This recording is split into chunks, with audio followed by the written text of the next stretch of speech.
महाराष्ट्र में लगातार सियासी उठापटक चल रही है और इसी बीच में राहुल गांधी पहुंच गए हैं शरद पवार के घर पर।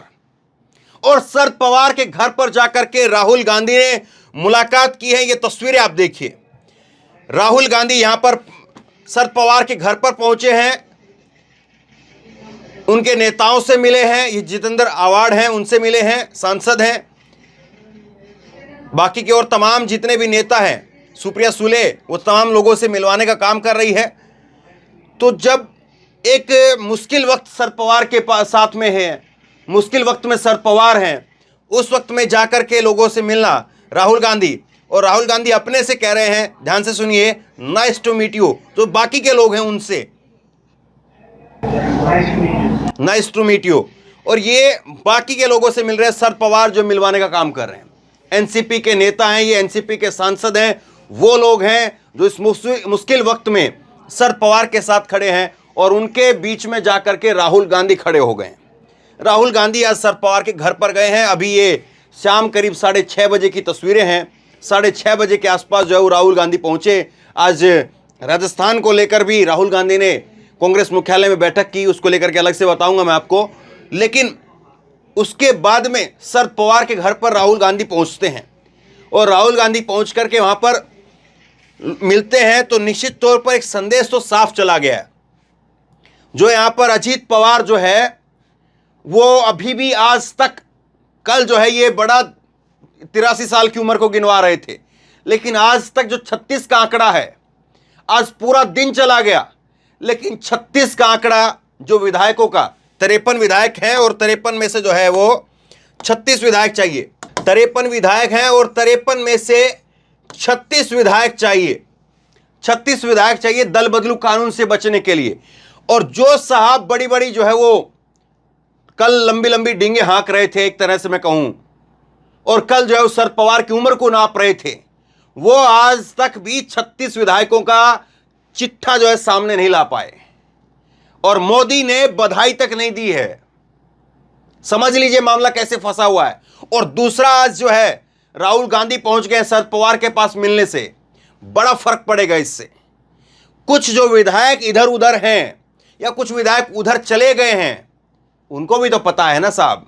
और जो कुछ हैवीवेट के विधायक होते हैं, जिस तरह से 3 बार के विधायक, 5 बार के विधायक, तो उनको एक जो है ये भी कहा जाता कि आप आ जाइए वापसी, 2024 में आपको टिकट दे देंगे।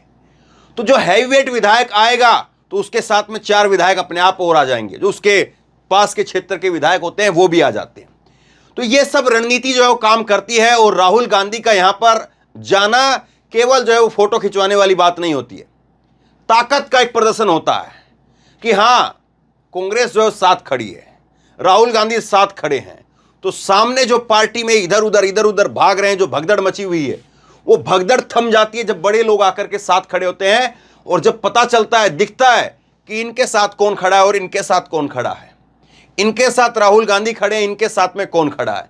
मोदी ने बधाई तक नहीं दी साहब को डिप्टी सीएम बनने की। ठीक है भाई, आप कम से कम जो है वो इतना बड़ा काम करके आए हैं, कम से कम मोदी जी की तरफ से एक बधाई तो आनी चाहिए थी ना। लेकिन मैंने कहीं बधाई नहीं देखी है, जबकि मोदी जी फटाक से ट्वीट कर देते हैं, और करीब करीब जो है तो 24-48 घंटे हो चुके हैं, लेकिन अभी तक कहीं पर कोई खैर खबर नहीं है साहब की। तो ये चीजें जो है वो दिखा रही हैं, और ये कितना असर डालेंगी ये समय बताएगा, लेकिन असर जो है वो दिख रहा है। और राहुल गांधी के पहुंचने से किस तरह से आज जो है वो खबर पहले ही मिल गई होगी कि राहुल गांधी भी शाम को आ रहे होंगे। ऐसा तो होता नहीं कि अचानक से जो है घुस गए घर के अंदर, पहले से होता है। तो इसीलिए आज जो शरद पवार का जो जोश था वो भी भाई दिखा। जब राहुल गांधी मिलकर के निकले हैं, तब शरद पवार की तरफ से, उनके नेताओं की तरफ से क्या कहा, सुनिए। राहुल जी पवार साहब से मिलने के लिए आए थे, और उन्होंने कहा कि उनका पूरा समर्थन शरद पवार जी के साथ में है। शरद पवार जी जैसा भी कहेंगे वो हमको समर्थन देने के लिए तैयार हैं। कांग्रेस और विपक्ष की सारी पार्टियां हमारे साथ खड़ी है। हमारी कार्यकारिणी बैठक में निष्कासित किए गए विधायकों को छोड़ करके सभी उपस्थित थे। तो ये सोनिया दून है, और इन्होंने जो है सामने आकर के बताया कि जब राहुल गांधी मिले हैं तो राहुल गांधी ने ये सारी बातें कही हैं, और उसका जो असर है वो भी आप देखिए। अब शरद पवार ने जो आज दिल्ली के अंदर दिल्ली के अंदर शरद पवार ने राष्ट्रीय कार्यकारिणी की बैठक बुलाई थी। इसकी कल ही घोषणा कर दी थी कि कल जो है वो दिल्ली के अंदर राष्ट्रीय कार्यकारिणी की बैठक बुलाई जाएगी। और जब ये राष्ट्रीय कार्यकारिणी की कल बैठक हुई, शरद पवार भी कल मुंबई में ही थे, और जब ये बैठक हुई तो उस बैठक में शरद पवार ने कहा कि मुझे खुशी है, जिन लोगों को निष्कासित किया गया उनको छोड़ करके बाकी अन्य लोग इतने कम समय में बैठक के लिए आए। हमारे सभी साथियों की मानसिकता पार्टी को मजबूती से आगे ले जाने की रही। मुझे खुशी है कि आज की बैठक हमारा हौसला बढ़ाने के लिए मददगार होगी। मैं ही एनसीपी का अध्यक्ष हूं, यह लाइन इंपॉर्टेंट है, मैं ही एनसीपी का अध्यक्ष हूं। अगर कोई और ऐसा दावा कर रहा है तो उसमें कोई सच्चाई नहीं है। इस बात को जो है वो शरद पवार ने आज कहा। तो यानी शरद पवार ने सिरे से नकार दिया, और इतना आसान अब चुनाव आयोग के लिए भी नहीं होगा। चुनाव आयोग के लिए भी मुश्किलें खड़ी होने वाली हैं, और वो मुश्किलें इस लिहाज से है कि कम से कम जो है अगर शरद पवार होते नहीं तब आसानी हो जाती, लेकिन शरद पवार आज खुद जिंदा है, राष्ट्रीय अध्यक्ष हैं, तो कैसे चुनाव आयोग इनसे ऊपर होकर के उसको राष्ट्रीय अध्यक्ष का दर्जा दे देगा।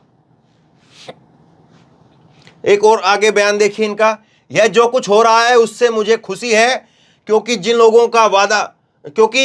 लोगों को वादा करके उनके वोट हासिल करने के बाद गलत रास्ते पर गए, उनको इसकी जबरदस्त कीमत देनी पड़ेगी। राज्य की स्थिति बदलेगी, वहां पर राष्ट्रवादी कांग्रेस और उद्धव ठाकरे की नेतृत्व वाली शिवसेना को महाराष्ट्र की जनता हुकूमत देगी।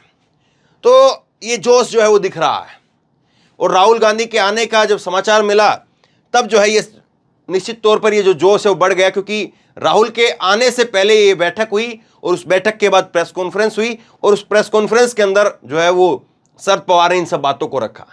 आज जो है जब एक तरफ इंतजार कर रहे थे लोग कि ये अजीत पवार साहब जो है कुछ लेटर लेकर के आएंगे, कुछ विधायकों को सामने लेकर के आएंगे, लेकिन कुछ खास कर नहीं पाए। आज का पूरा दिन जो है वो अजीत पवार के लिए खाली सा निकल गया, फीका फीका सा। बस इन्होंने कुछ छोट मोट जो है वो अपनी जो कार्यक्रम है, चेहरा भी आप देखिए, बॉडी लैंग्वेज आप देखिए, तो बॉडी लैंग्वेज से आप देखेंगे तो चेहरा भी उतरा उतरा हुआ सा है। बाकी के नेताओं का आप चेहरा देखेंगे तो बाकी के नेताओं का चेहरा भी, ये आप देखिए, ये इनका चेहरा देखिए, ये देखिए, इनको तो खैर कोई जिम्मेदारी मिल रही है, आगे बताता हूं मैं आपको। अजीत पवार ने नरेंद्र राणे को राष्ट्रवादी कांग्रेस पार्टी का मुंबई कार्यकारी अध्यक्ष नियुक्त किया है। उप मुख्यमंत्री अजीत पवार ने नरेंद्र राणे को नियुक्ति पत्र सौंप करके बधाई दी। तो ये तो खैर इनको तो बधाई मिली है, लेकिन एक दो चेहरों को छोड़ करके ये चेहरा जो है थोड़ा खुशी में दिख रहा है। यहाँ पर इनको बधाई मिली है तो जाहिर सी बात इनके कोई करीबी होंगे ये। बाकी लोगों के चेहरे में जो है वो तेज नहीं है, वो खुशी नहीं है। और राजनीति में बॉडी लैंग्वेज बड़ी मायने रखती है। बॉडी लैंग्वेज से बहुत कुछ पता चल जाता है कि हाँ क्या कुछ जो है पर्दे के पीछे चल रहा है। और आज ये देखिए, इन साहब को भी सामने लाया गया, इन साहब को भी जो है सामने लाया गया, और क्या कह रहे हैं ये साहब, और इनके कहने के मायने क्या जरा समझिए। ये जो है एकनाथ शिंदे साहब कहने को तो मुख्यमंत्री हैं, लेकिन कितने दिन रहेंगे पता नहीं है। मुख्यमंत्री जो है वो कह रहे हैं कि हमारे विकास कार्यों से प्रभावित होकर के उन्होंने अजीत पवार गुट पार्टी में आने का निर्णय किया। दिन बर दिन सरकार मजबूत होती जा रही है। आज हमारे 200 विधायक पार हो गए हैं। हमें केंद्र सरकार का बहुत बड़ा समर्थन है। डबल इंजन सरकार की मजबूती से काम कर रही है, इसलिए विपक्ष के पेट में दर्द हो रहा है। अब मालूम नहीं विपक्ष के पेट में दर्द हो रहा है कि नहीं हो रहा है, मालूम नहीं कौन सा हकीम वैद्य डॉक्टर जो है वो उधर से विपक्ष को जो है वो गोलियां देकर के आया था, फिर उन्होंने आकर के इनको खबर दी, उनको बताया। लेकिन एक चीज जरूर है, इनके नेताओं ने कल सामने आकर के बताया, इनके नेताओं का दावा यह है, इनके नेताओं ने कहा है कि अब तो एनसीपी भी आ गई है, अब तो आधी रोटी खा करके सोना पड़ेगा। क्या कहा? आधी रोटी खा करके सोना पड़ेगा। और ये यहां पर शिंदे के तो जो है वो बगावत नाराजगी कुछ इस तरह से है कि शिंदे का गुट कह रहा है, एकनाथ शिंदे का गुट, कि वो तो नए नवेले 9 आए और आते ही 9 के 9 को जो है मंत्री पद मिल गया, और हम यहां पर 48 हैं, 48 बैठे हुए हैं। वो नए नवेले 9 आकर के पद लेकर के चले जाते हैं, हम 48 बैठ करके देखते रहते हैं। तो ये अब पेट में दर्द जो है वो बता रहे हैं। मालूम नहीं कि कौन सा हकीम डॉक्टर जो है साहब इनको बता करके गया है कि पेट में दर्द है। देखिए राजनीति में वार पलटवार वो तो एक अलग चीज होती है। ये हंसी मुझे इस बात पर भी आ गई क्योंकि शिंदे जो है, एकनाथ शिंदे, वो बहुत कम हंसते हैं, लेकिन आज जब इन्होंने ये बाइट दी, ये बाइट जो है मैंने सुनी, तो ये हंसे, और जब ये हंसे तो जबरदस्ती से इनकी हंसी लगी, और उसको देख करके, उसको याद करके मुझे फिर से हंसी आ गई। तब भी मुझे हंसी आई कि देखो कैसे जो है एकनाथ शिंदे को सामने ला करके ये बात कहलवाई जा रही, ताकि एकनाथ शिंदे के जो लोग हैं उन तक मैसेज पहुंच जाए, वो कम से कम शांत बैठ जाए। तो ये सब कुछ जो है महाराष्ट्र की राजनीति में चल रहा है। और एक बात और मैं आपको बताता हूं, इसको भी समझना जरूरी है। एकनाथ शिंदे का जो यहां पर पूरा सेंटर चल रहा है, ये इसलिए भी हंगामा खड़ा हो गया है। 48 सीटें कुल थी, 48 सीटें जो है वो लोकसभा की महाराष्ट्र के अंदर है, और 48 सीटों में से 22 सीटों के ऊपर लड़ने की बात जो है वो ये साहब कह रहे थे। कब? जब एनसीपी नहीं आई थी, और बीजेपी को लगा कि 48 में से 22 सीट यानी तकरीबन जो है वो आधी सीटें एकनाथ शिंदे को, उनको तो हम लेकर के आए हैं और वो आधी सीटों पर अधिकार जमा लेंगे, और इसीलिए जो है इन्होंने एनसीपी की एंट्री करा दी। और अब जो है ये मामला 50-50 में इन दोनों के अंदर हो जाएगा। जो 22 सीट ये खुद देख रहे थे, वो यहां पर 22 सीट एनसीपी के साथ, यानी जो अजीत पवार रहेंगे उनके साथ भी बांटनी पड़ेगी। दूसरा एक दर्द और देखिए, यहां पर जो जिस दर्द को छुपाया जा रहा है वो मैं आपको बताता हूं।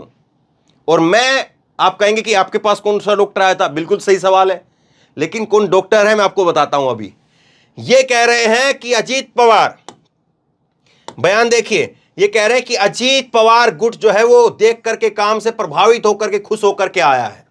इस बात को कह रहे हैं। इन्हीं का सार्वजनिक बयान है। जब ये उद्धव ठाकरे की सरकार से बाहर आए, तब इन्हीं एकनाथ शिंदे ने कहा था कि अजीत पवार जो है वो वित्त मंत्री हैं, पैसा नहीं देते हमको।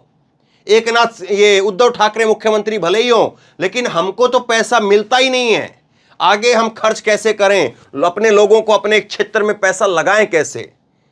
इस बात को जो इन्होंने सामने रखा था, और अब अजीत पवार ही इनकी सरकार के अंदर वित्त मंत्री बन रहे हैं। अब बताइए, आपको तब दर्द था या अब दर्द नहीं है?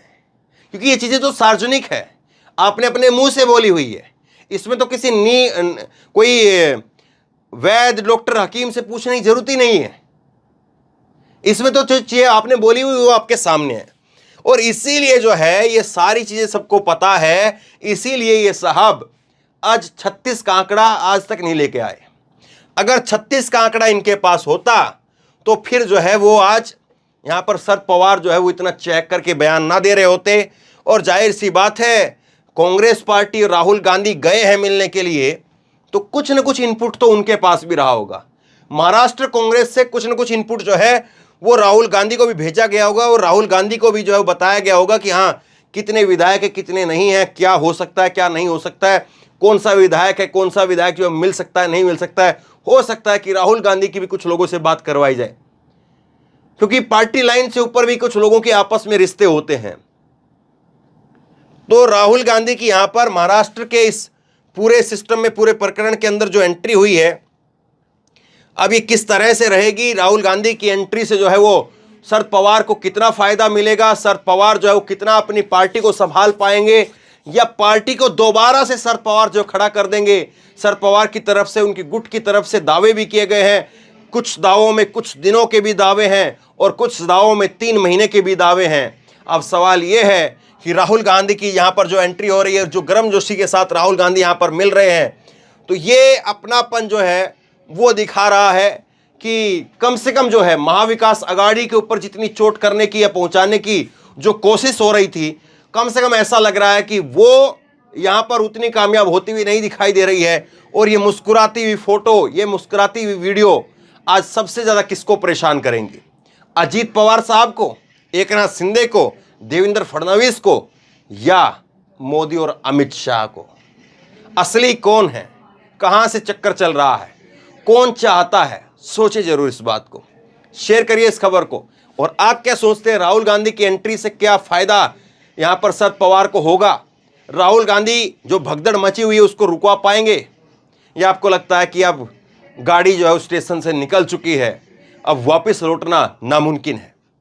आप क्या सोचते हैं? नीचे कमेंट बॉक्स में अपनी राय जरूर दीजिए। इस वीडियो को खूब शेयर कीजिए, लोगों तक पहुंचाइए और इसी तरह की तमाम खबरों के लिए ऑनलाइन न्यूज इंडिया को सब्सक्राइब कीजिए। साथ में जो बेल आइकन है घंटी उसको जरूर दबाइए ताकि जैसी कोई खबर अपलोड करें उसकी नोटिफिकेशन सीधे सबसे पहले आपको मिल सके।